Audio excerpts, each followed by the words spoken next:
When I was 5 years old, I can remember my dad coming home after working the night shift fixing these tracks.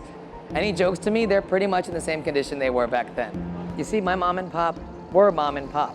And when they immigrated from India, we fit 3 generations of Patels in 2 bedrooms in an apartment above the bodega that we were running.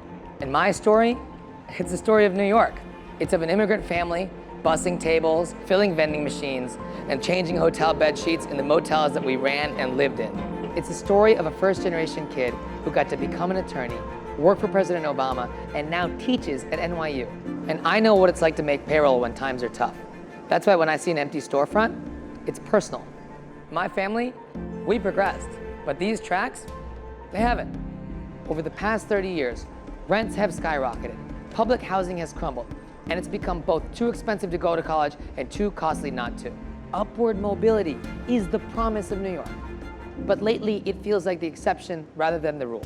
After 3 decades of no progress, 3 decades of the same representation, the question we have to ask ourselves is, who are our representatives working for? Simply holding a job doesn't entitle you to keep it.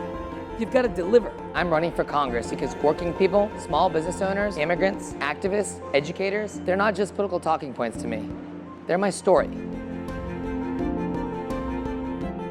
Far too many people on both sides of the East River are shut out of education and economic opportunity.